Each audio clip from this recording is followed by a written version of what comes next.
धूम्रपान स्वास्थ्य के लिए हानिकारक है। चलो नशे पर वार करें। सबसे पहले खुद से शुरुआत करें। नमस्कार। विद्या भारती के प्रांगण में आज पुनः आप सभी लोगों का स्वागत है। आज हम कुछ नए वक्ताओं के साथ, कुछ नए विचारों के साथ आपके सामने पुनः हाजिर हैं। तेजस्वी भव अभियान की इस कड़ी में आज के कार्यक्रम के अध्यक्ष श्री यतीन जी भाई साहब हैं। यतीन जी भाई साहब हमारे बाएं विद्या भारती के अखिल भारतीय सह संगठन मंत्री हैं और बृहद अनुभव है, पूरे देश में भ्रमण करते रहते हैं और शिक्षा, विद्यार्थी, शिक्षक एवं अभिभावकों के बीच में लगातार आपका भ्रमण चलता रहता है, विचार विमर्श चलता रहता है। आज हमें मार्गदर्शन करेंगे अध्यक्ष के रूप में। यतीन जी भाई साहब के बाएं पवन कुमार जी हैं, वरिष्ठ IAS ऑफिसर हैं, वर्तमान में समाज कल्याण निदेशक हैं उत्तर प्रदेश के। समाज कल्याण एक ऐसा विभाग है जो समाज के हर उस वर्ग को जो किसी भी तरह से पिछड़ गया है उसको आगे लाने का दायित्व का निर्वाह कर रहा है। शिक्षा के रूप में, उनकी बौद्धिक संपदा की वृद्धि के रूप में, उनके विचारों के रूप में। आज पवन कुमार जी से भी हम लोग इस विषय पे चर्चा करेंगे। पवन कुमार जी के बाएं डॉक्टर विनोद जैन जी हैं। डॉक्टर विनोद जैन प्रख्यात सर्जन हैं, किंग जॉर्ज मेडिकल यूनिवर्सिटी के नामी गिरामी सर्जन और समाज में बहुत ज़्यादा सक्रिय हैं। विभिन्न सामाजिक संगठनों के माध्यम से समाज में अपनी प्रेजेंस को दिखाते हैं और मदद करने का प्रयास करते हैं। तो आज की परिचर्चा पुनः नशा मुक्त भारत। नशा मुक्त भारत क्यों आवश्यकता है इसकी, क्यों हम चारों तरफ से घिरे हुए हैं नशे के उत्पादक देशों से। Afghanistan, Myanmar, Thailand, Malaysia, Bangladesh, ये वो देश हैं जो नशे का उत्पादन करके, प्रोसेसिंग करके और भारतवर्ष को पूरी तरह से उपलब्ध करा रहे हैं।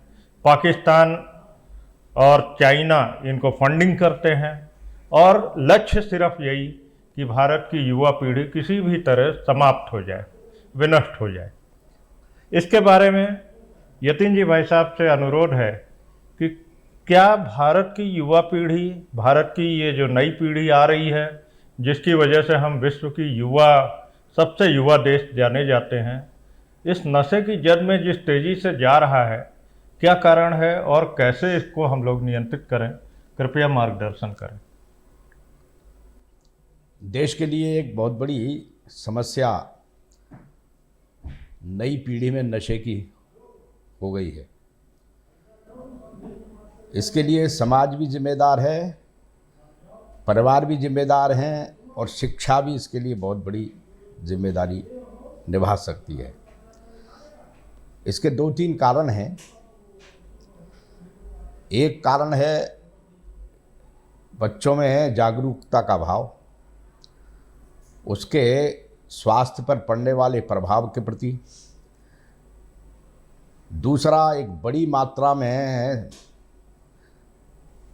नशे के पदार्थों का तस्करी होना और भारत में उनको सप्लाई देना।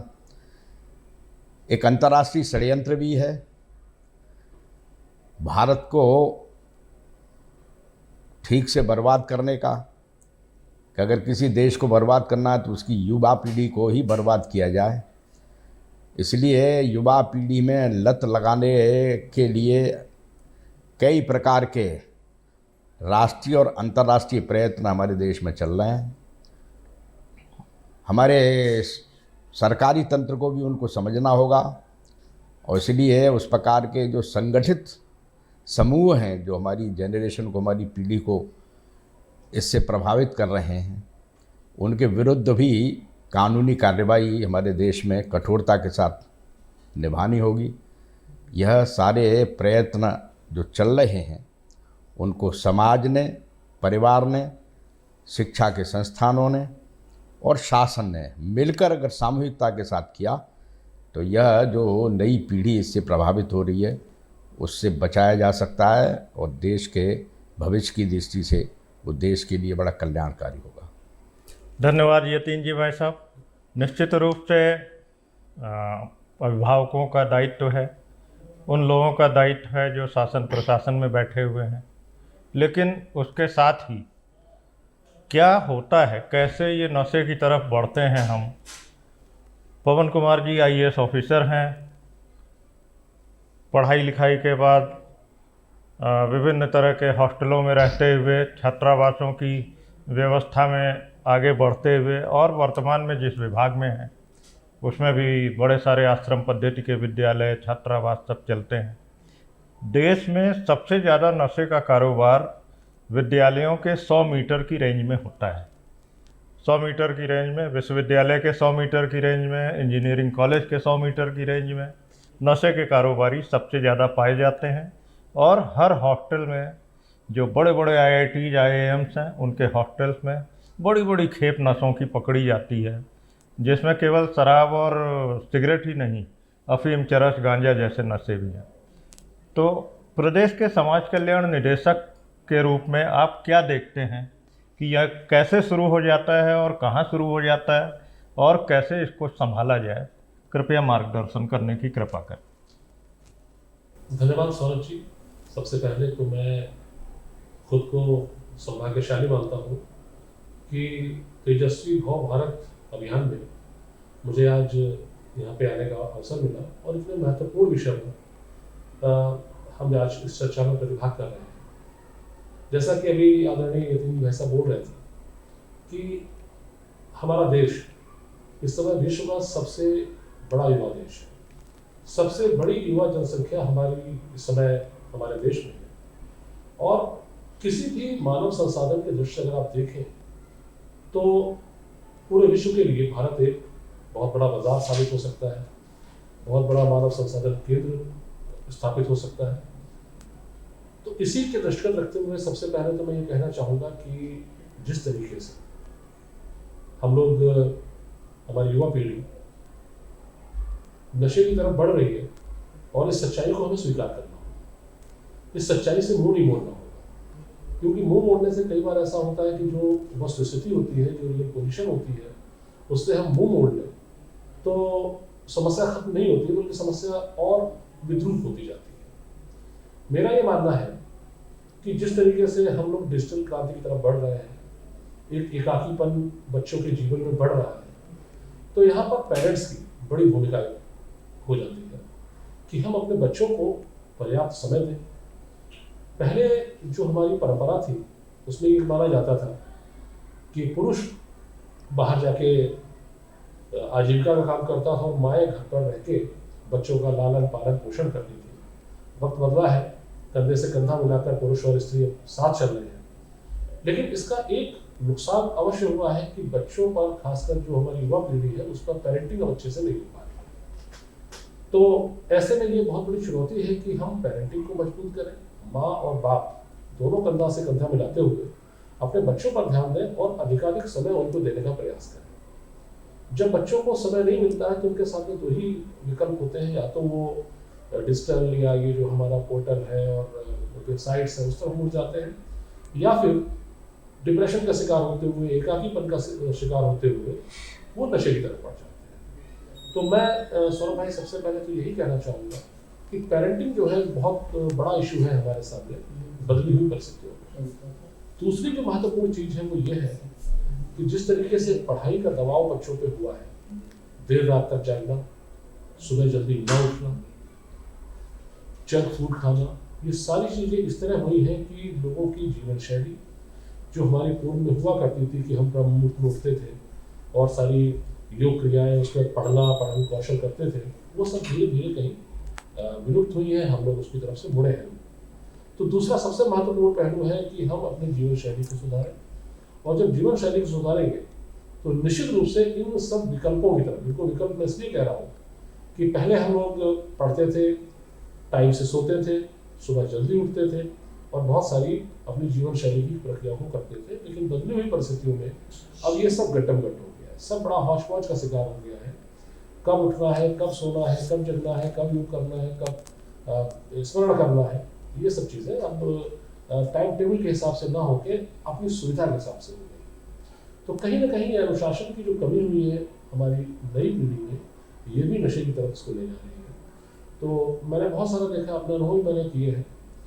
तीसरा जो सबसे बड़ी जो चुनौती आई है वो ये है कि चूँकि हम सबसे बड़े मार्केट हैं दुनिया में, युवा पीढ़ी सबसे ज़्यादा हमारे पास है, तो जो आप बता रहे थे कि बहुत सारे जो इस तरीके के उत्पादक देश हैं, अब वो कंज्यूम कहाँ हो, तो उस पर भी एक बहुत बड़ी चुनौती है कि उसके लिए भी हम एक बहुत बड़े बाजार साबित हो रहे हैं।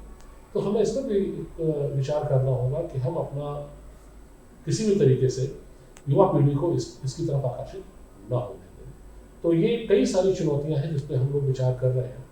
प्रशासकीय तरीके अपनी जगह हैं, लेकिन जो सबसे ज़्यादा प्रभावी हो सकता है वो है हमारा मानवीय दृष्टिकोण, कि हम अपनी जिम्मेदारी को समझें, अपनी युवा पीढ़ी को समझाएं और अपनी भूमिका को भी हम निभाएं। जैसे मान लीजिए हम पेरेंट हैं तो अपनी भूमिका निभाएं, और अगर हम स्टूडेंट हैं, बच्चे हैं, तो हमें इससे बचना होगा कि हम हमेशा ये न तलाश करें कि हमें सेपरेट कमरा चाहिए, अलग कमरा चाहिए, इंडिविजुअल लाइफ चाहिए, अपने परिवार के साथ वक्त बिताएं।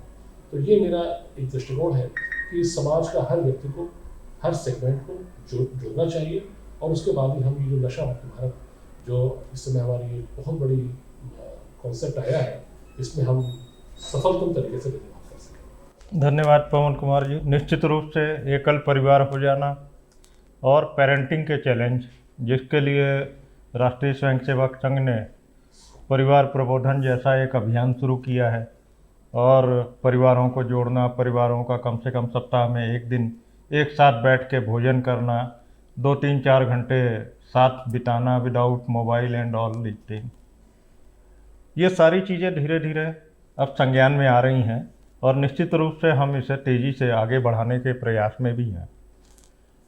मोबाइल की भी एक अलग दुनिया है, मोबाइल है, फास्ट फूड है, जंक फूड है, इसकी एक दुनिया है, और कहते हैं कि ये भी नशा का एक स्वरूप हो गया है।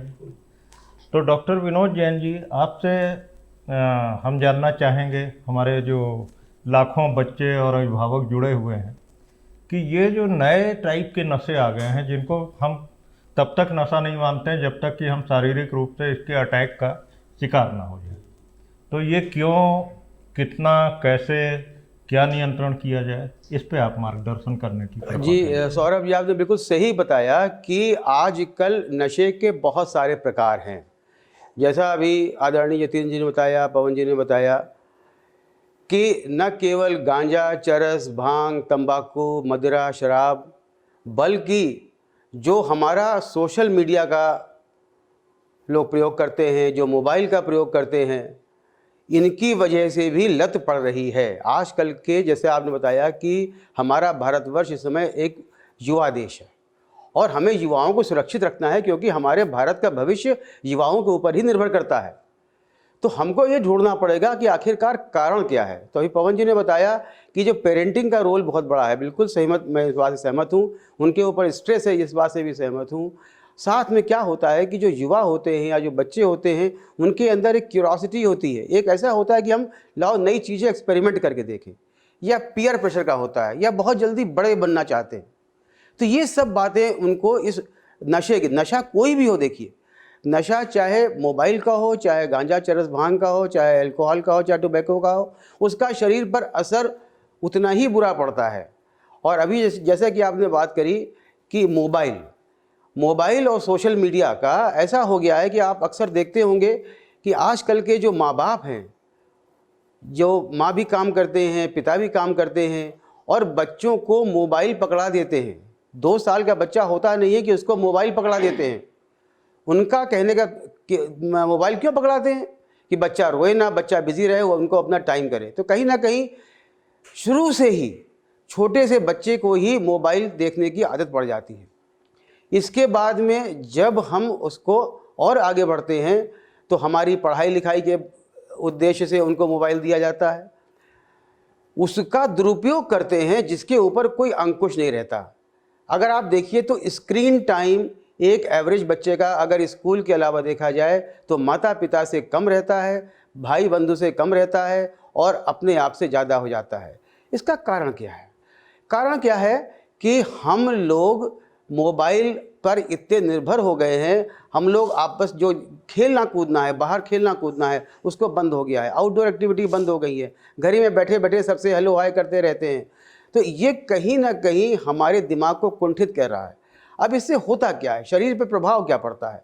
शरीर पर प्रभाव ये पड़ता है कि जब हम इस स्क्रीन टाइम का उपयोग ज़्यादा करते हैं तो हमारी आंखें तो ख़राब होती ही हैं, लाल भी होती हैं, उनके अंदर बीमारियां भी उत्पन्न होती हैं, चाहे वो कंप्यूटर का स्क्रीन हो, चाहे मोबाइल का स्क्रीन हो, सब में से रेडिएशन निकलते हैं। साथ ही साथ रात की नींद, आप देखिए जो बच्चे आजकल के हैं वो तकिया के नीचे मोबाइल रख के सोते हैं, सोने से पहले तक मोबाइल देखते रहते हैं और जागते हैं, जागते पहला काम मोबाइल देखते हैं। कोई मैसेज आया नहीं कि मोबाइल टेन से देखते हैं। और ये एक देखा गया प्रतिशत कि हमारे वहाँ लगभग 60% से ऊपर युवा ऐसे हैं जो लगातार मोबाइल से कनेक्टेड हैं, तो उससे उनकी नींद पूरी नहीं होती। जब नींद पूरी नहीं होती तो वो उनका कंसंट्रेशन बिगड़ जाता है, उनकी पढ़ाई लिखाई की क्षमता बिगड़ जाती है, कार्य करने की क्षमता बिगड़ जाती है और वो उनका उतना ध्यान अपनी पढ़ाई लिखाई पर या अपने लक्ष्य पर नहीं हो पाता जितना उनको देना चाहिए। इसके साथ में जब मोबाइल के अलावा साथ में अन्य नशे, मैं यहाँ पे बताऊँ कि मैंने अपने 2 अनुभव आपको बताता हूँ। जब हम लोग कोचिंग कर रहे थे तो हमारे साथ एक, मैं नाम नहीं लूँगा, एक हमारे मित्र था, महानगर में ही हमारे पड़ोस में रहता था, बहुत ही प्रतिभाशाली, हम लोगों में नंबर 1। उनके माता पिता में कुछ आपस में अनबन हो गई और उनके माता पिता दोनों अलग अलग चले गए। बहुत बड़ा घर और वो उसमें अकेला रह गया। तो अब उसके बाद में धीमे से उसने कोचिंग में भी आना बंद कर दिया। हम लोग घर पहुँचे तो घर से बोला मेरे भैया कोचिंग क्यों नहीं आते हो? तो झूठ बोल रहा, कह लगे नहीं मैं ज़्यादा पढ़ाई करना चाहता हूँ, कोचिंग में समय नष्ट होता है इसलिए मैं पढ़ाई करता हूँ। हम लोग उसकी बात मान गए। उसके बाद समय बीता गया, एग्ज़ाम हुआ और एग्ज़ाम होने के बाद मालूम पड़ा कि वो CPMT के एग्ज़ाम में बैठा ही नहीं। तब हम लोग फिर से गए तो अब सूरत एकदम बदली हुई थी। वो व्यक्ति पहचान नहीं पा रहा था, वो छात्र जो इंटरमीडिएट का छात्र था वो पहचान नहीं पा रहा था हम कौन हैं, समय क्या हो रहा है। तो उस समय मालूम चला कि वो नशे की आदत उसको लग गई थी। अब इसके कारण समझिए मैंने एक कहानी क्यों बनाई। माता पिता में अनबन, एकाकीपन, पढ़ाई का दबाव, झूठ बोलने की आदत धीमे धीमे। तो जब भी आपको अभिभावक गण अगर हमको सुन रहे हैं वो देख लें कि उनके बच्चों में कोई व्यवहार में परिवर्तन आ रहा है, कोई उनमें झूठ बोलने की आदत बन रही है, कोई उनमें चोरी की आदत बन रही है, कोई उनमें ऐसी चीज़ हो रही है जो अपने दोस्त को बदल दिया। अभी अच्छे दोस्त थे वो उनको बदल दिया। परिवार में एक साथ हैं लेकिन परिवार में एक साथ मिलजुल के नहीं बैठ रहे हैं, परिवार से अलग बैठ रहे हैं, उनके हाथ कांप रहे हैं, उनकी राइटिंग बिगड़ रही है। बहुत इंपॉर्टेंट है सौरभ जी कि अगर बच्चा, हमारा होनहार बच्चा लिखते लिखते उसकी राइटिंग बिगड़ जाए, इसका मतलब क्या हुआ, हाथ में कंपन आने लगा। ये कंपन कोई ना कोई मादकता की वजह से है। तो इन छोटी छोटी बातों का ध्यान हमारे पेरेंट्स को अगर रखेंगे और उनको देखेंगे तो समय से पहचानेंगे तो हमारे युवा निश्चित रूप से इस नशे से, चाहे वो दवाई का हो, चाहे अल्कोहल का हो, चाहे मोबाइल का हो, उनसे उनको मुक्ति दिला सकते हैं। धन्यवाद डॉक्टर साहब।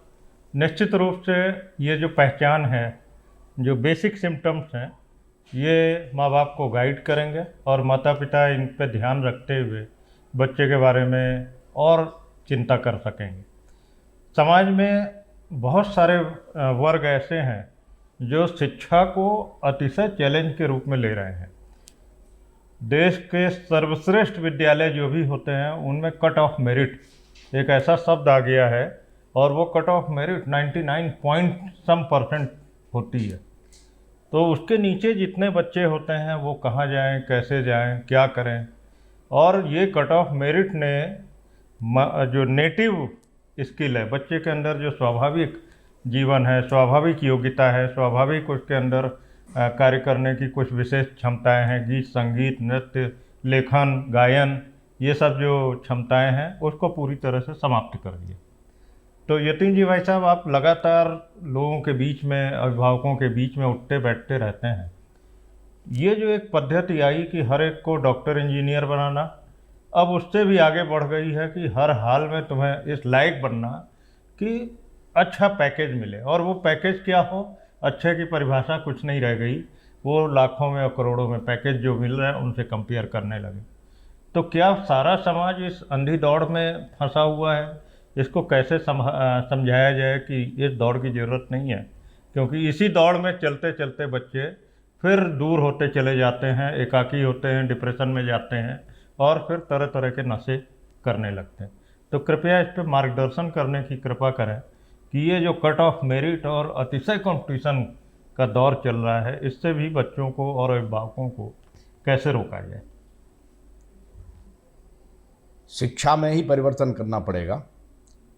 स्वतंत्रता के बाद हमारे देश में शिक्षा परीक्षोन्मुख हो गई, परीक्षा ही शिक्षा बन गई। इसलिए परीक्षा के लिए ही सब काम करना, परीक्षा में अधिक अंक कैसे लाए जाएंगे, किस पद्धति से लाए जाएंगे, कौन से तरीके अपनाए जा सकते हैं, और इसलिए ज्ञान पीछे छूट गया, अंक आगे हो गए। इसको बदलना पड़ेगा कि शिक्षा केवल परीक्षा ही नहीं है, शिक्षा का हेतु है व्यक्ति के सर्वांगीण विकास का, सर्वतोन्मुखी विकास का, उसका शरीर, मन, बुद्धि, प्राण, ये जो पूर्ण मनुष्य के तत्व हैं, घटक हैं, इनको विकसित करने की पद्धति, व्यवस्था शिक्षा में देनी पड़ेगी। साथ ही साथ अंकों से हटकर परीक्षा प्रणाली में भी परिवर्तन करना पड़ेगा कि समाज में उसका व्यवहार कैसा है, समाज में वह कर्तृत्व कैसा करता है, उसकी आदतें कैसी हैं, समाज के प्रति उसके कर्तव्य क्या हैं, संविधान में जो नागरिक कर्तव्य दिए हुए हैं उसके प्रति उसकी जागरूकता कैसी है। ऐसे अनेक प्रकार के विषय उसमें जोड़ने पड़ेंगे। और शिक्षा केवल धन कमाने के लिए है, इससे पीढ़ी को बचाना पड़ेगा। शिक्षा का हेतु मात्र धन कमाना नहीं है, मात्र जीविका नहीं है। तो शिक्षा में दो प्रकार का विचार करना पड़ेगा, जीविका भी हो और जीवन जीने की भी शिक्षा हो। ये दोनों ही शिक्षा के अंदर अगर जोड़ी जाएंगी कि जीवन जीना, ये जीवन जो मेरा मिला है, परमात्मा ने जो मुझको जीवन दिया है, ये केवल धन कमा कर और कुछ ऐशो आराम की ज़िंदगी जीना इसके लिए नहीं है। तो परमात्मा ने मुझे एक अच्छे कर्तृत्व के लिए यहाँ संसार में भेजा है। उस कर्तृत्व बोध को भी हमको बालकों में जगाना पड़ेगा और इसलिए परीक्षा की प्रणाली बदलनी पड़ेगी, पाठ्यक्रम बदलने पड़ेंगे, विद्यालयों के अंदर वातावरण बदलना पड़ेगा, शिक्षकों का स्वभाव बदलना पड़ेगा, माता पिता को भी जागरूक बनाना पड़ेगा कि बच्चे के ऊपर किसी भी प्रकार की अपनी इच्छाएं न थोपें। बच्चे के अंदर क्या क्वालिटी हैं, वो डॉक्टर इंजीनियर ही नहीं, तो वो अपना कैरियर अगर संगीत में बनाना चाहे तो संगीत में कैरियर बनाए, वो अपना कला में बनाना चाहता है तो कला में बनाए, वो खेल में बनाना चाहता है तो खेल में बनाए।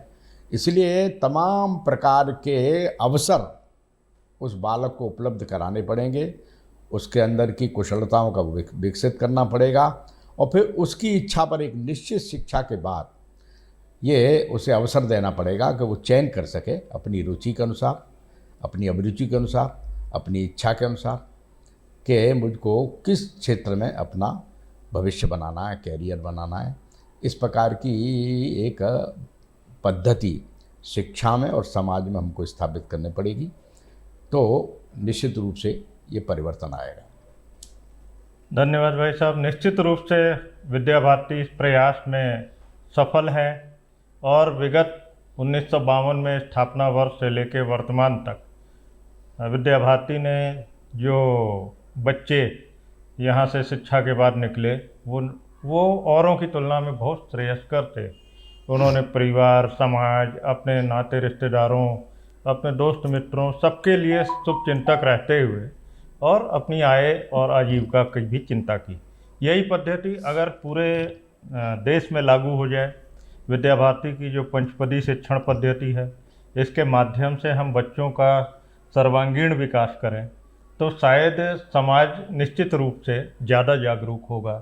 तो पवन कुमार जी से आग्रह है कि कैसे सरकार और सिस्टम में इस तरह की शिक्षण पद्धतियाँ जो मनुष्य के निर्माण के लिए ज़्यादा जागरूक हैं, बजाय इसके कि एक कंपटीशन, एक ऐसे कंप्यूटर, एक ऐसे बच्चे तैयार कर देना जो केवल धन के लिए या पैसे कमाने के लिए ही दौड़ भाग में मचे हों। तो ऐसे सामाजिक परिवर्तन को इस तरह की विद्या भारती के अनुरूप शिक्षण पद्धतियों के माध्यम से हम कैसे बदल पाएँ, इस पर मार्गदर्शन करने की कृपा करें।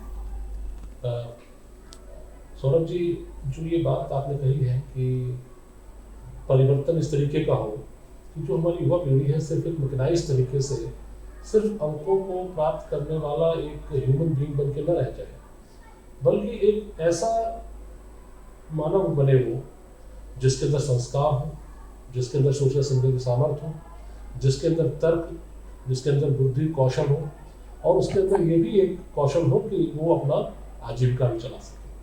तो ये जो विद्या भारती का पूरा लक्ष्य है वो ये है कि हम मानसिक रूप से, शारीरिक रूप से और अंत में जाके उसको आर्थिक रूप से इस तरीके की चीज़ें संबल प्रदान करें कि वो एक क्यूमुलेटिव रूप से एक उपादेयता वाला एक व्यक्ति बन सके।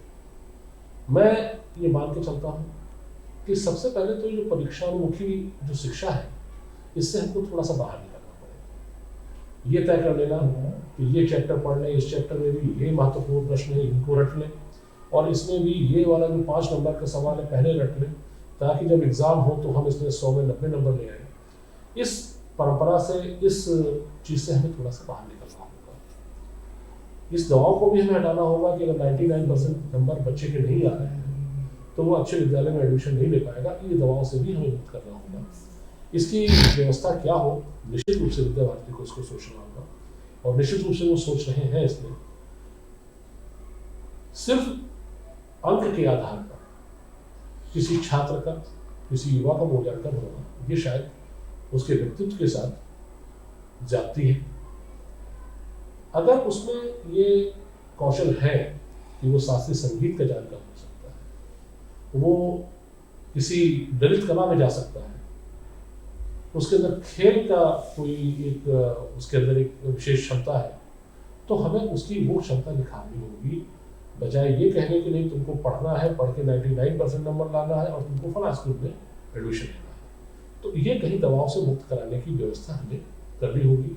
न्यू एजुकेशन पॉलिसी ने इसका उद्घोष भी किया है, और अब इस उद्घोष को हमें धरातल पर उतारने की आवश्यकता है। नंबर 1। नंबर 2,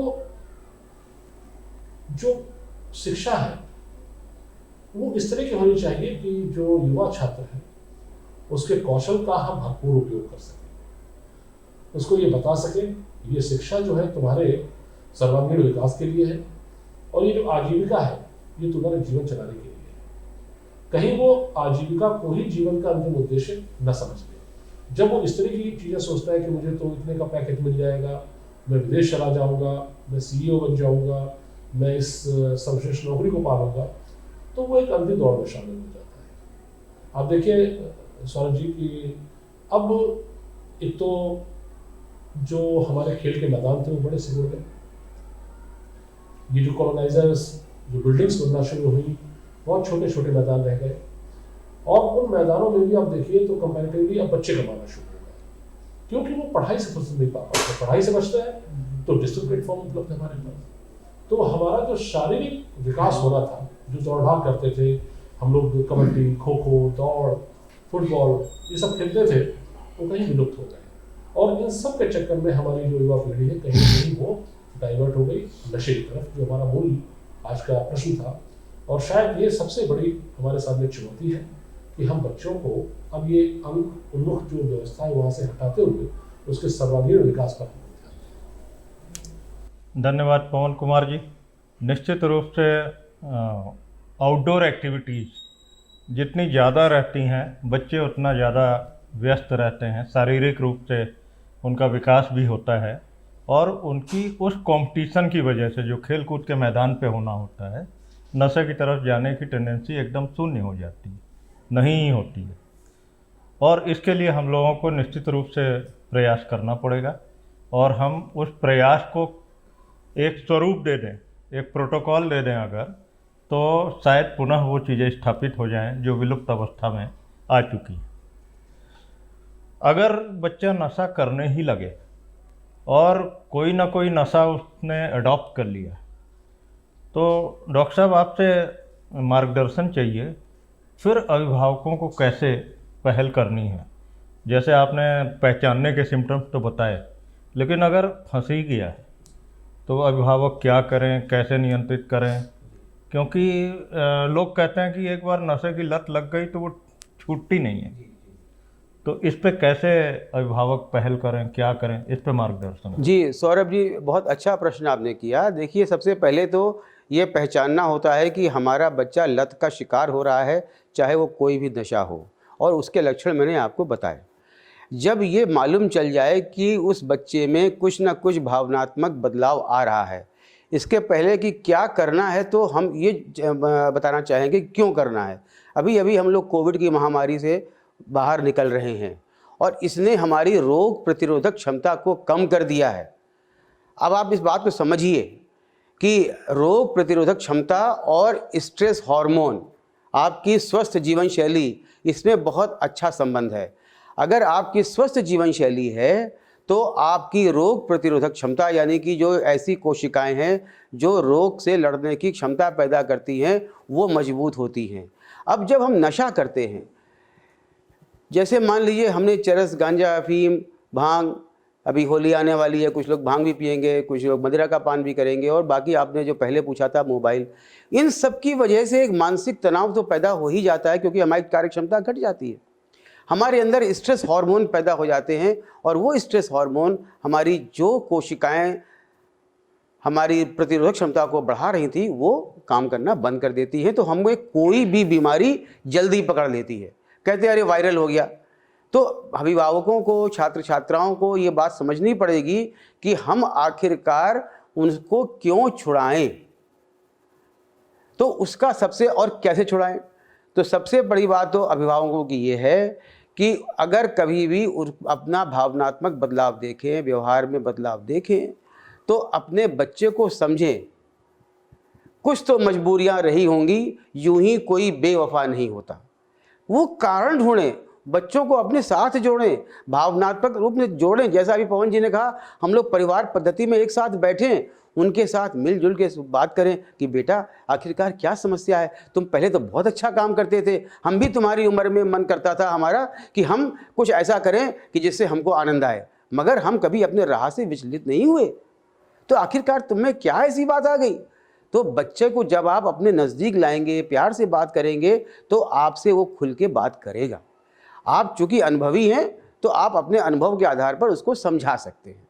तो सबसे पहली बात तो ये है कि सौरभ जी, कि हम बच्चे से वाद संवाद रखें, उसको डांटे नहीं, झिड़के नहीं, उसको बात बात पे डिमीन ना करें, उसको प्यार से पुचकार के उसको समझा के बात करें। पहला तो ये हुआ कि व्यवहार और वाद संवाद।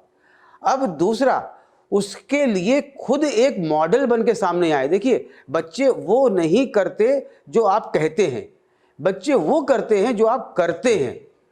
तो अब मालूम पड़ा आप तो सुबह से शाम तक मोबाइल में लगे हुए हैं, बच्चे से कह रहे हैं कि भाई मोबाइल का इस्तेमाल ना करो। आप आते हैं और उसके बाद बैठ के घर में शराब पीने लगते हैं, आपके 4 मित्र आ जाते हैं। मैंने ऐसे परिवार भी देखे हैं सौरभ जी कि बच्चे उनको खाने से पहले शराब परोसते हैं।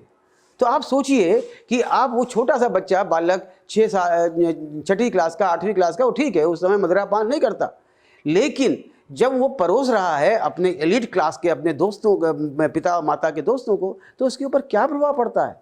तो हम अपने बच्चों के लिए एक आदर्श बने। जब हम आदर्श बनेंगे, अपना व्यवहार आदर्श रखेंगे, तो निश्चित रूप से हमारे भी बच्चे अच्छे होंगे। फिर तीसरी बात, आपने बात करी आउटडोर एक्टिविटी की। आपने कहा कि हमारा क्षेत्र छोटा होता जा रहा है। अभी पवन जी ने कहा कि हम लोग, तो पहले याद कीजिए, हम लोग बचपन में गेंद ताड़ी है, क्रिकेट है, बैडमिंटन है, टेबल टेनिस है, ये सब खेलते थे। इसको खेलने से न केवल हमारी शारीरिक क्षमता बढ़ती थी, बल्कि मानसिक रूप से भी हम स्वस्थ रहते थे। आपस में वाद संवाद होता था। ऐसा नहीं है कि डिजिटल प्लेटफॉर्म पर ही संवाद कर रहे हैं। तो ये बहुत ज़रूरी है कि आउटडोर एक्टिविटी में हम अपने बच्चे को लेके जाएं। और अगर हम इनिशियल स्टेज है तो हम उसके अगर भावनात्मक जुड़ाव रखेंगे, उससे हम आउटडोर एक्टिविटी में ले जाएंगे, उसका ध्यान दूसरी तरफ डाइवर्ट करेंगे, और उसको एक अच्छी जो सक्सेस स्टोरी जिसे कहते हैं हम लोग, कि भाई उसको सुनाएं, जैसे दादा दादी कहानियाँ होती थी, वो सुनाएं और उसमें इस बात का ध्यान रखें कि वो बच्चा ऐसी स्टोरी हो जिससे वो अपने आप को जोड़ सके। जैसे मान लीजिए कोई बच्चा नशा करता था और नशा करने के बाद उसकी कार्य क्षमता घट गई, तो हम उसको ऐसा सुनाएं कि एक राजा था, उसका बहुत अच्छा राज था, प्रजा उसको बहुत प्यार करती थी, राजा अपने उसमें राज्य में बहुत अच्छे से राज्य करता था, मगर वो मदांध हो गया, उसके अंदर गलत आदतें पड़ गई और धीमे धीमे वो नशे का आदी हो गया। राजा जब नशे का आदी हो गया तो प्रजा ने भी उसकी तरफ ध्यान देना बंद कर दिया, शत्रुओं ने आक्रमण किया और राजा बंदी हो गया, राजा जेल में चला गया। क्यों चला गया जेल में? उस नशे के कारण। तो बेटा तुम कभी ऐसा ना हो कि तुम भी नशे के कारण वही दुख भोगो जो एक राजा ने भोगा था। तो इस तरह के उदाहरण देते हुए उनको कहानियाँ सुनाएं। और इसके बाद में एक होना चाहिए कि एक मोबाइल एटिकेट, जैसे होता है ना शिष्टाचार। हमारे घर में कोई आता है, अभी हम आपके यहाँ स्टूडियो में आए तो बाहर हमने चप्पल उतारी, नमस्कार किया सबको। हमारे घर में कोई आता है उसके हम लोग पैर छूते हैं। ऐसे ही मोबाइल का एटिकेट एक चार्ट के रूप में अब हमको फॉलो करना पड़ेगा, क्योंकि आपने पहले ही ये प्रश्न उठाया था मोबाइल के विषय में। तो वो इसलिए उठाना पड़ेगा, रखना पड़ेगा कि हमारा स्क्रीन टाइम क्या हो। यहाँ पर मैं अभिभावकों को बड़े ही दृढ़ तरीके से कहना चाहता हूँ कि ये स्वास्थ्य की दृष्टि से यह बिल्कुल प्रमाणित हो चुका है कि 2 वर्ष से पहले किसी भी बच्चे को मोबाइल बिल्कुल दिखाए ही ना, चाहे टॉम जेरी हो, चाहे हम अक्सर देखते हैं कि माताएं जो हैं दूध पिलाने के लिए, खाना खिलाने के लिए मोबाइल में पिक्चर दिखाती हैं और खाना खिलाने लगती हैं। बिल्कुल नहीं करना है, उससे आंखें खराब हो जाती हैं। और 5 वर्ष से पहले उसकी मोबाइल के ऊपर कोई डिपेंडेंसी नहीं, कुछ दिखाना भी है तो टेलीविज़न पे दिखा दीजिए। अब जब बच्चा बड़ा होता है आपको उससे कनेक्टिविटी भी चाहिए, बात सही है, स्कूल जा रहा है, बाहर जा रहा है, तो उस समय आपको ये देखना है कि बच्चे में ऐसे संस्कार डालिए कि हमारा स्क्रीन टाइम फिक्स है। हमको अपने आप को 2 घंटे या 3 घंटे या 4 घंटे पढ़ाई के साथ और अथवा 1 घंटा पढ़ाई के अलावा इससे ज़्यादा स्क्रीन टाइम नहीं रखना। बिस्तर पे जब हम सोने जा रहे हैं 1 घंटा पहले मोबाइल को अपने से दूर कर दें। जग के जब उठते हैं तो उठते ही अपना जो भी सूर्य नमस्कार करें, प्राणायाम करें, अपना नित्य क्रियम करें, 1 घंटा तक मोबाइल बिल्कुल न देखें। और साथ में एक जो मैं कहना चाहूँगा यहाँ पर कि जैसे व्रत रखते हैं ना हम लोग, तो हम लोग मोबाइल का व्रत भी रखें। क्यों ना हम लोग ऐसा रखें कि हम एक 6 घंटे के लिए सबने प्रण कर लिया आज परिवार ने कि आज 12 बजे से लेकर शाम को 6 बजे तक कोई व्यक्ति मोबाइल नहीं देखेगा। कोई आफत नहीं पटी पड़ रही है। तो इसलिए ऐसे छोटे छोटे प्रयास कर लेंगे तो हम बचा लेंगे। हाँ, अगर बच्चा वास्तव में बहुत गंभीर स्थिति में पहुंच गया है, झटके आने लगे हैं, उसको खाना पीना नहीं खाता है, अपनी पढ़ाई पर ध्यान नहीं देता है, अंक कम आते हैं और आपके इतने प्रयत्नों के बावजूद भी ठीक नहीं होता है, तो एक काउंसलर की, मनोचिकित्सक की सलाह लेने में कभी भी शर्म नहीं करनी चाहिए। धन्यवाद डॉक्टर साहब। निश्चित रूप से माँ बाप अपने आचरण में सुधार करें, अपने खुद के जीवन से विभिन्न प्रकार के नशों को दूर करें और मोबाइल अगर नहीं बच्चे को सूट करता है, नहीं अच्छा लगता है, नहीं उसके माध्यम से उसका विकास हो सकता है, तो आप भी मोबाइल को उसके सामने प्रयोग करना बंद करें। 6-8 घंटे के लिए एकदम जीरो करें। विद्या भारती अभिभावकों को भी बहुत कुछ गाइडेंस देती रहती है। तो जो अभिभावक और शिक्षकों के आचरण से बच्चे जो कुछ सीखते हैं उसके माध्यम से यहाँ विकास की एक अलग परंपरा है। तो यतीन जी भाई साहब से अनुरोध है कि अपने उद्बोधन के आशीर्वचन के रूप में ये जरूर बताएं और अभिभावकों को भी बताएं कि कैसे वो अपने आचरण में, कैसे अपनी पद्धतियों में और कैसे अपने कार्यशैली में परिवर्तन लाएं, जिससे बच्चे किसी भी तरह से इस तरह की किसी गतिविधि में ना फंसें जो डिप्रेशन की ओर ले जाती है। एक तो माता पिता को ये विचार करना पड़ेगा कि हम अपने बालक बालिकाओं में कौन से गुणों का विकास करना चाहते हैं, उसे कैसा बनाना चाहते हैं। तो अपना व्यवहार और अपना आचरण शिक्षकों को भी और माता पिता को भी वैसा ही रखना पड़ेगा। दूसरे, घर का वातावरण विद्या भारती काफ़ी प्रयत्न करती है। हम आग्रह करते हैं कि घर में एक सामूहिकता का वातावरण बने। सामूहिक भोजन हो, सामूहिक प्रार्थना हो, और मनोरंजन करना है तो साथ साथ मनोरंजन करने के लिए भी माता पिता के साथ भ्रमण के लिए जाएं। घर के अंदर अपनी जो मातृभाषा है उसका उपयोग करें। जो वेश है इसका भी बड़ा प्रभाव जीवन के ऊपर पड़ता है, हम कैसा वेश धारण करते हैं, और इसलिए माता पिता को उसका भी विचार करना पड़ेगा कि वस्त्र हैं, वेशभूषा है, वह बहुत शालीन हो, भारतीयता के अनुरूप हो, इसका थोड़ा विचार करना पड़ेगा। साथ ही साथ बालकों में माता पिता को भी और शिक्षकों को भी 4 प्रकार के बोध जागरण करने पड़ेंगे, जिसका विद्या भारती आग्रह भी करती है। एक तो वो समाज बोध, समाज के प्रति मेरा कर्तव्य क्या है।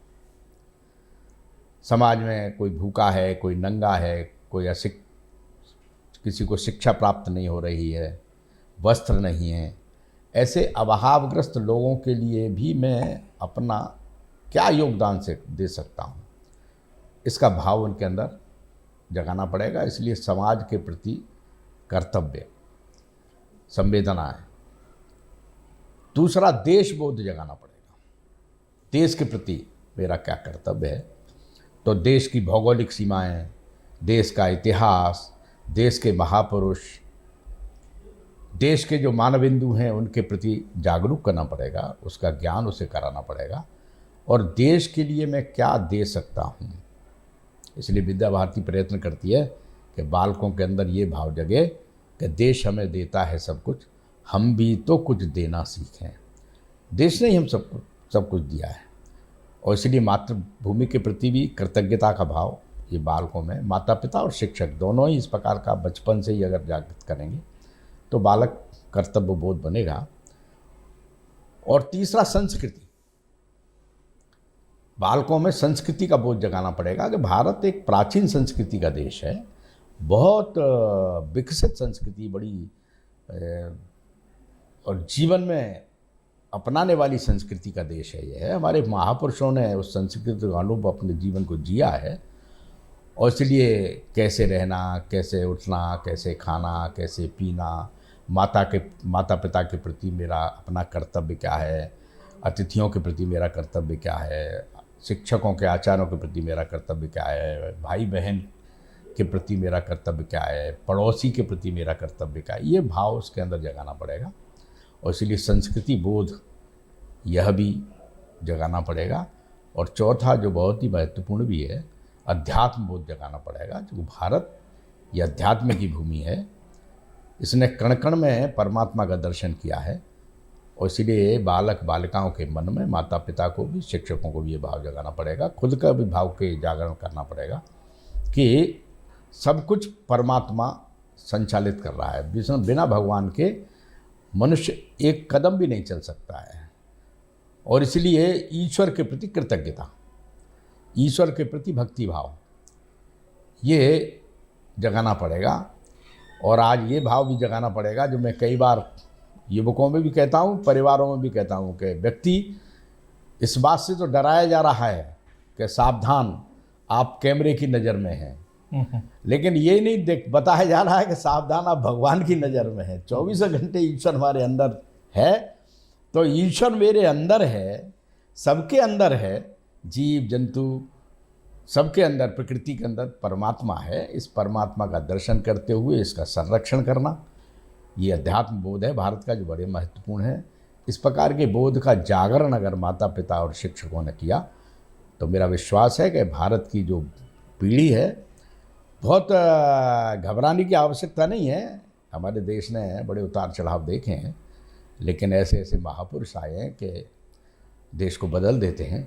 निश्चित रूप से यह जो संकट की घड़ी आई है नशे के कारण से, इसमें से भी हमारा देश उभरेगा और एक अच्छे संस्कारों से युक्त पीढ़ी हमारे देश के अंदर निर्माण होगी, जो देश का भी हित करेगी और अपने परिवार का भी हित करेगी। इस प्रकार का भाव जागरण शिक्षकों में और माता पिता में करना पड़ेगा।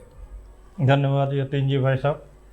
निश्चित रूप से ये सारे बोध जब जागृत हो जाएंगे तो लोग किसी भी तरह से किसी गलत आचरण, गलत व्यवहार, गलत खान पान की तरफ नहीं झुकेंगे। सरकारें और सरकारी तंत्र पूरी तरह से उन गतिविधियों को रोकने के लिए जो समाज को नुकसान पहुंचा सकती हैं और उन गतिविधियों को सपोर्ट करने के लिए जिससे राष्ट्र निर्माण और राष्ट्र की प्रगति होती है। लेकिन बहुत सारे ऐसे विषय हैं जिनको आधुनिक बच्चे जिनका हम लोगों ने इंटरव्यू लिया, जो नशे की जद में गए या जो क्राइम की तरफ झुक गए, वो कहते हैं कि उन्हें प्रेरणा फिल्मों से मिली, उन्हें प्रेरणा OTT प्लेटफॉर्म के सीरियल्स से मिली, जहां बहुत ही अभद्र और वल्गर भाषा का भी प्रयोग होता है। और निश्चित रूप से वो सारी चीज़ें भी सरकार की नज़र में आती हैं जिसमें पूरे अंतर्राष्ट्रीय सौदागर नशे की ट्रेडिंग करते हैं।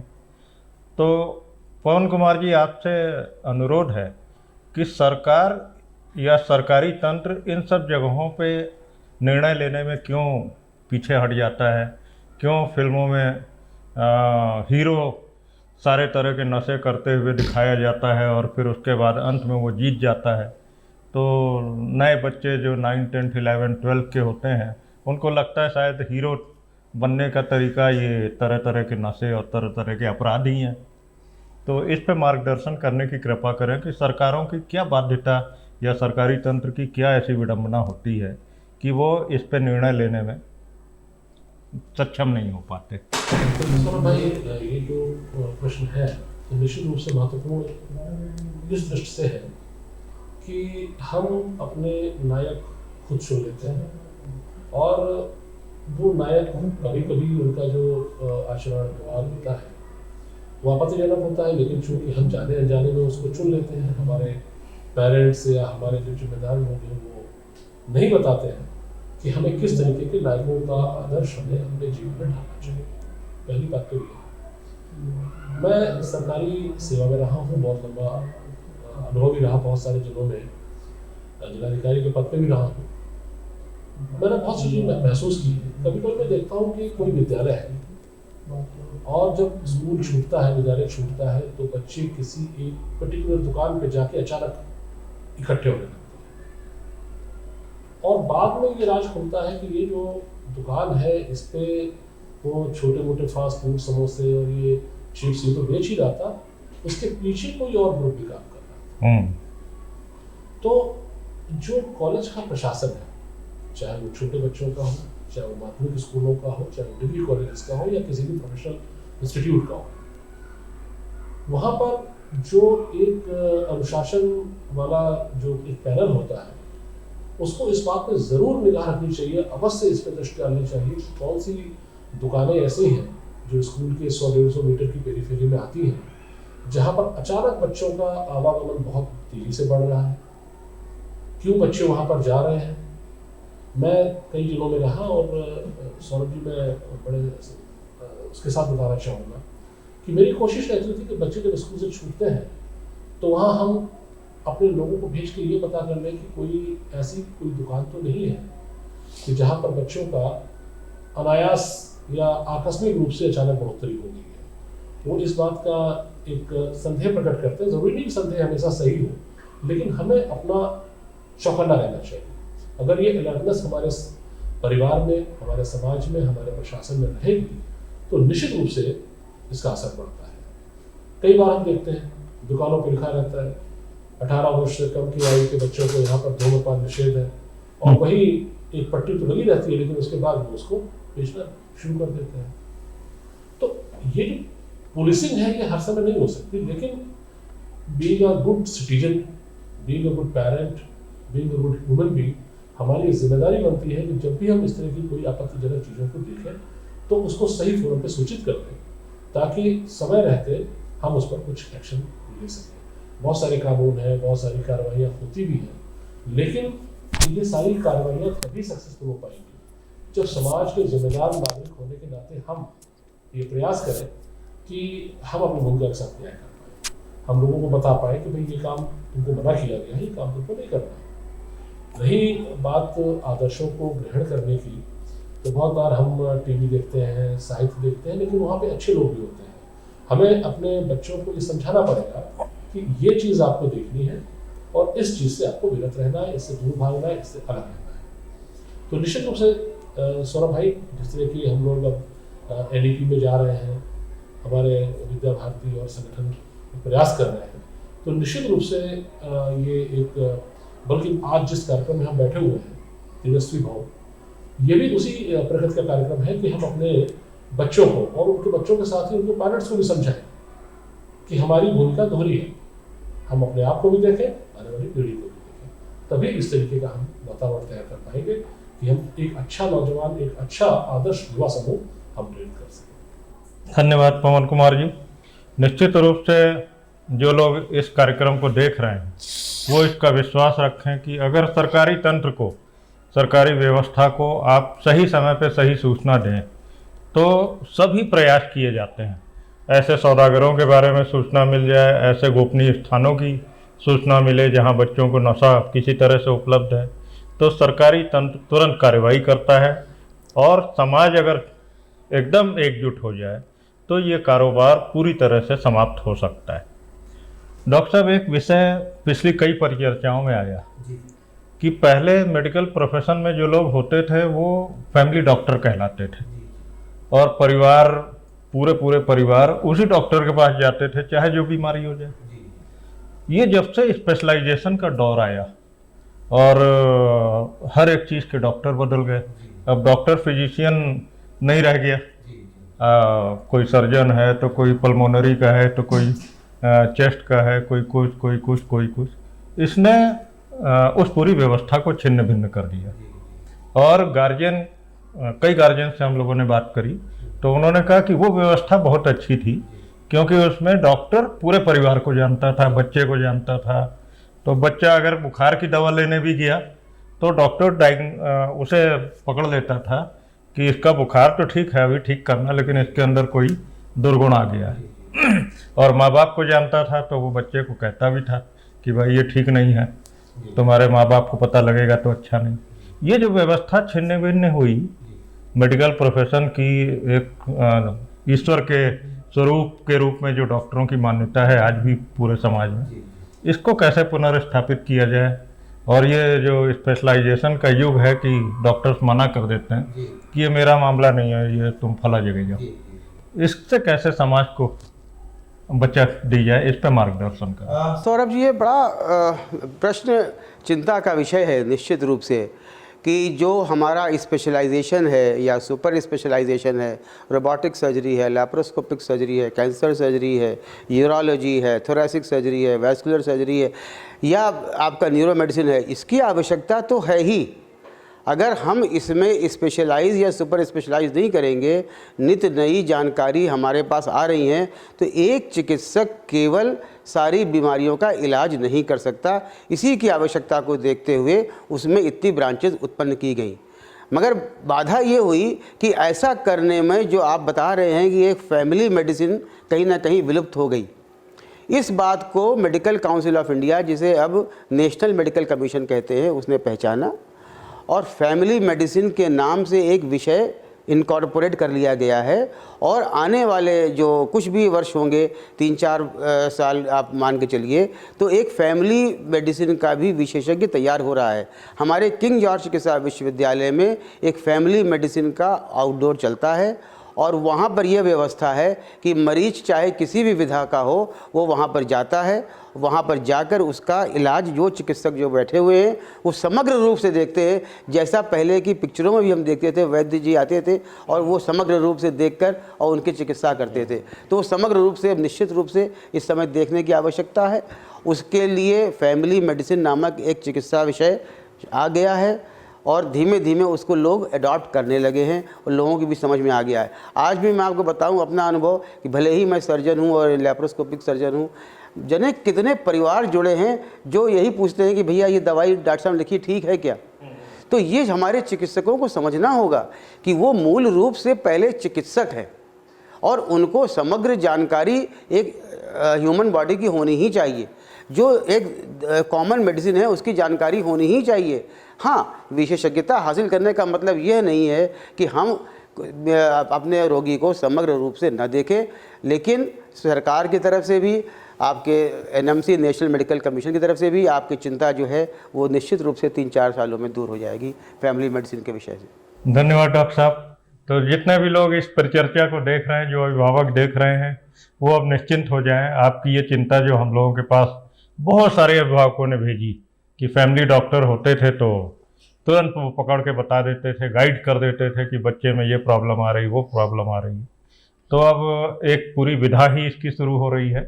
ये भी अपने आप में एक स्पेशलाइज्ड विधा होगी और इसके माध्यम से अब आप फैमिली डॉक्टर के कल्चर को पुनर्जीवित कर पाएंगे, ऐसा निश्चित रूप से होगा। तो आज की परिचर्चा को हम यहीं पे रोकते हैं।